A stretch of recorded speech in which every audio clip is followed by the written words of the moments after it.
Urban anthropology is a subset of anthropology concerned with issues of urbanization, poverty, urban space, social relations, and neoliberalism. The field has become consolidated in the 1960s and 1970s. Alf Hanners quotes a 1960s remark that traditional anthropologists were a notoriously agoraphobic lot, anti-urban by definition. Various social processes in the Western world as well as in the Third World brought the attention of specialists in other cultures closer to the homes. Overview. Urban anthropology is heavily influenced by sociology, especially the Chicago School of Urban Sociology. The traditional difference between sociology and anthropology was that the former was traditionally conceived as the study of civilized populations, whilst anthropology was approached as the study of primitive populations. There were, in addition, methodological differences between these two disciplines. Sociologists would normally study a large population sample, while anthropologists relied on fewer informants with deeper relations. As interest in urban societies increased, methodology between these two fields and subject matters began to blend, leading some to question the differences between urban sociology and urban anthropology. The lines between the two fields have blurred with the interchange of ideas and methodology, to the advantage and advancement of both disciplines. While urban anthropology is a newly acknowledged field, anthropologists have been conducting work in the area for a long time. For instance, numerous early scholars have attempted to define exactly what the city is and pinpoint the ways in which urbanism sets apart modern city lifestyles from what used to be regarded as the primitive society. It is increasingly acknowledged in urban anthropology that, although there are significant differences in the characteristics and forms of organization of urban and non-urban communities, there are also important similarities, insofar as the city can also be conceived in anthropological studies as a form of community. Urban anthropology is an expansive and continuously evolving area of research, with a different playing field. Anthropologists have had to modify the methods and even readdress traditional ethics in order to adjust to different obstacles and expectations. Several for-profit and non-profit organizations now do work in the field of urban anthropology. Perhaps the best known of these is the non-profit organization called Urban Anthropology. Numerous universities now teach urban anthropology. History of the discipline. In its early stages during the 19th century, anthropology was principally concerned with the comparative study of foreign cultures, which were frequently regarded as exotic and primitive. The attitude of ethnographers towards the subject of study was one of supposed scientific detachment, as they undertook the self-serving and Eurocentric mission of identifying, classifying and arranging cultural groups worldwide into clearly defined socio-cultural evolutionist stages of human development. During the 20th century, several factors began leading more anthropologists away from the bipolar notions of foreign savagery versus Western civilization and more towards the study of urban cultures in general. A strong influence in this direction was the discovery of vast regions of the world thanks to a significant increase in human mobility, which had been brought about, among other factors,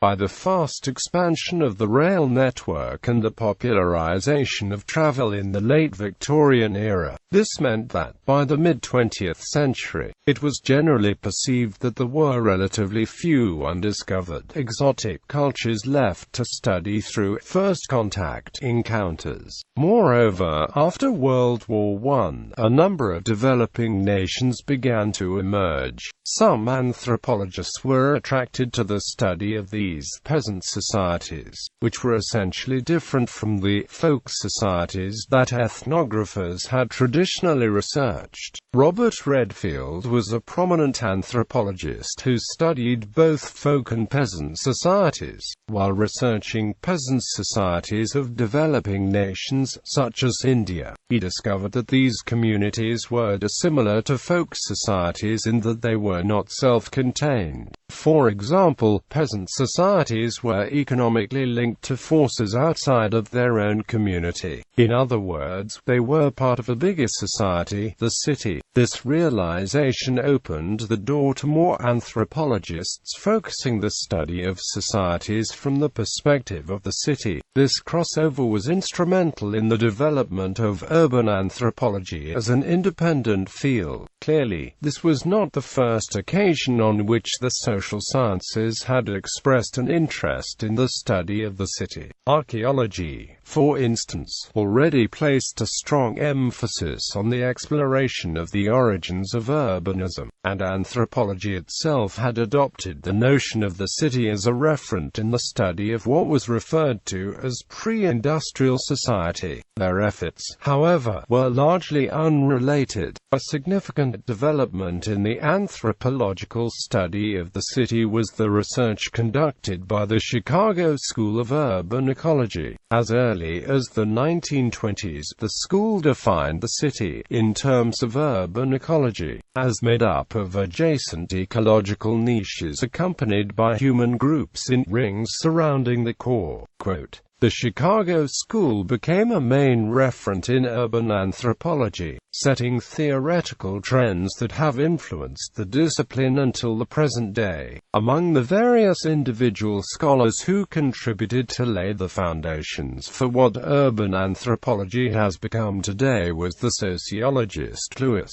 Wirth. His essay, Urbanism as a Way of Life, proved to be essential in distinguishing urbanism as a unique form of society that could be studied from three perspectives: a physical structure, as a system of social organization, and as a set of attitudes and ideas." Quote, "Another notable academic in the field of urban anthropology, Lloyd Warner, led the community study approach and was one of the first anthropologists to unequivocally transition from the exploration of primitive cultures to studying urban cities using similar anthropological methods. The community study approach was an important influence leading to the study of the city as a community. William White later expanded Warner's methods for small urban centers in his study of larger neighborhoods.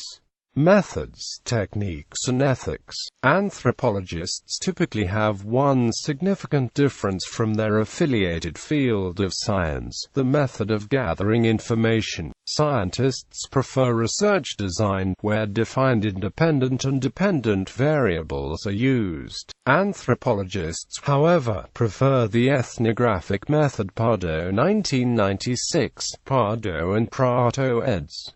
2012, which is broader and does not oversimplify a case. With urban anthropology, the subject is exactingly broad as it is. There needs to be a degree and channel of control. For this reason, urban anthropologists find it easier to incorporate research design in the methods and usually define the city as either the independent variable or the dependent variable. So, the study would be conducted on either the city as the factor on some measure, such as immigration, or the city as something that is responding to some measure. A common technique used by anthropologists is myth debunking. Quote, "In this process, anthropologists present a specific question and conduct a study to either verify or negate its validity. Research design is actually an important part of this process, allowing anthropologists to present a specific question and answer it. Being able to hone into such a broad subject specifically while remaining holistic is largely the reason why this technique is popular among anthropologists." Another technique is based on how anthropologists conduct their studies. They either use single case studies or controlled comparison comparisons. By using case studies, they present and analyze a single urban society. The more sophisticated method is using controlled comparisons, where different societies are compared with controlled variables,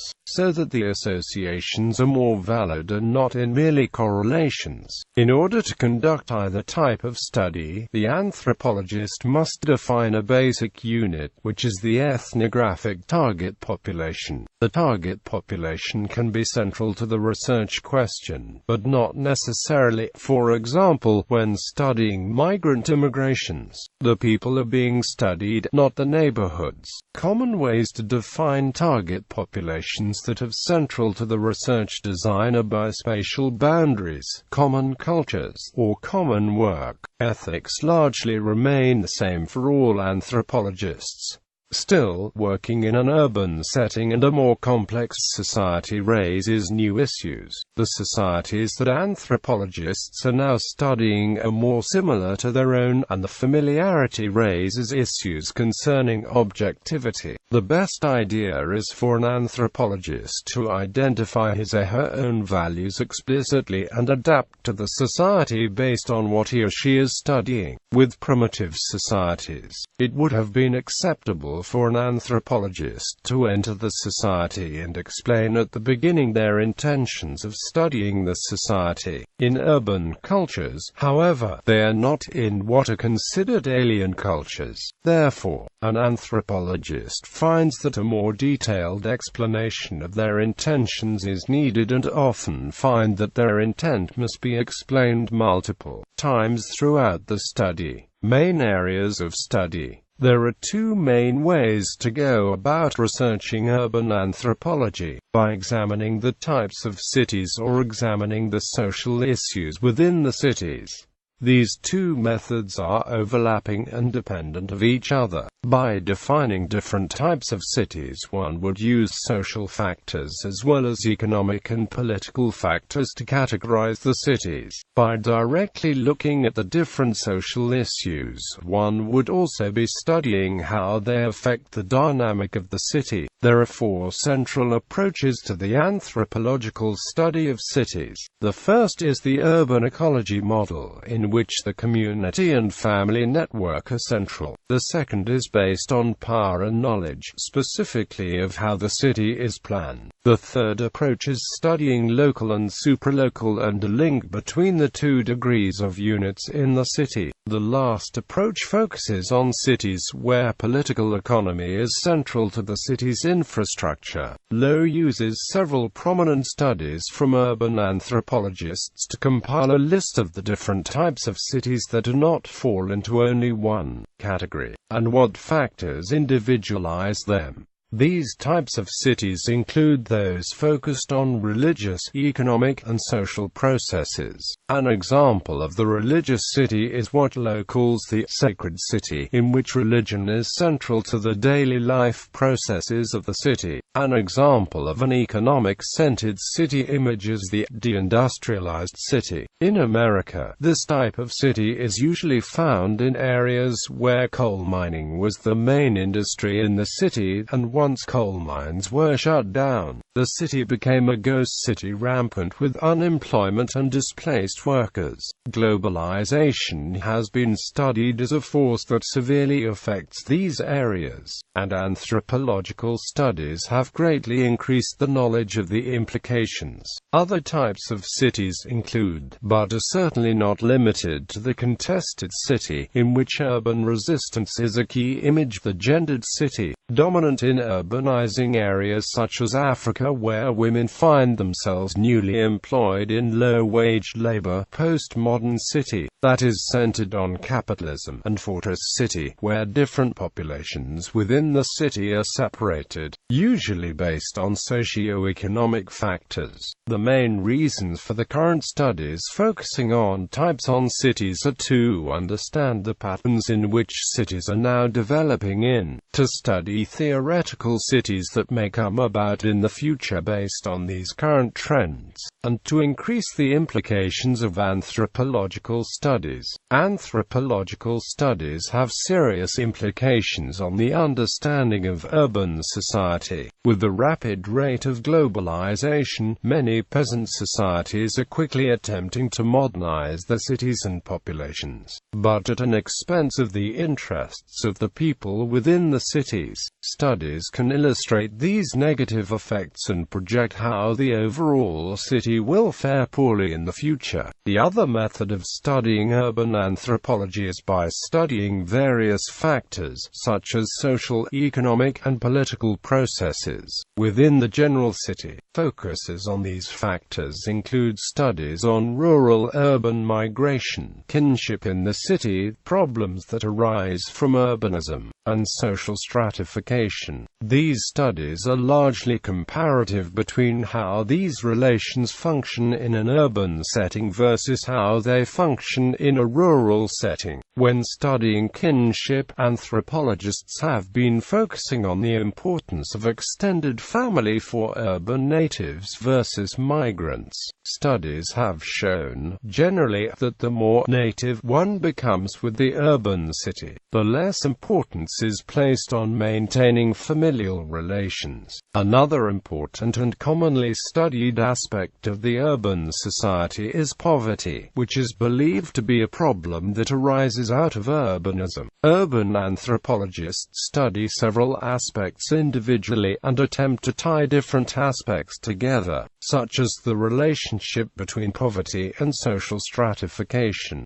Urban anthropology is a subset of anthropology concerned with issues of urbanization, poverty, urban space, social relations, and neoliberalism. The field has become consolidated in the 1960s and 1970s. Alf Hanna's quotes a 1960s remark that traditional anthropologists were a notoriously agoraphobic lot, anti-urban by definition. Various social processes in the Western world as well as in the Third World brought the attention of specialists in other cultures closer to the homes. Overview. Urban anthropology is heavily influenced by sociology, especially the Chicago School of Urban Sociology. The traditional difference between sociology and anthropology was that the former was traditionally conceived as the study of civilized populations, whilst anthropology was approached as the study of primitive populations. There were, in addition, methodological differences between these two disciplines. Sociologists would normally study a large population sample while anthropologists relied on fewer informants with deeper relations. As interest in urban societies increased, methodology between these two fields and subject matters began to blend, leading some to question the differences between urban sociology and urban anthropology. The lines between the two fields have blurred with the interchange of ideas and methodology, to the advantage and advancement of both disciplines. While urban anthropology is a newly acknowledged field, anthropologists have been conducting work in the area for a long time. For instance, numerous early-usly evolving area of research, with a different playing field. Anthropologists have had to modify the methods and even readdress traditional ethics in order to adjust to different obstacles and expectations. Several for-profit and non-profit organizations now do work in the field of urban anthropology. Perhaps the best known of these is the non-profit organization called Urban Anthropology. Numerous universities now teach urban anthropology. History of the discipline. In its early stages during the 19th century, scholars have attempted to define exactly what the city is and pinpoint the ways in which urbanism sets apart modern city lifestyles from what used to be regarded as the primitive society. It is increasingly acknowledged in urban anthropology that Although there are significant differences in the characteristics and forms of organization of urban and non-urban communities, there are also important similarities, insofar as the city can also be conceived in anthropological studies as a form of community. Urban anthropology is an expansive and continuous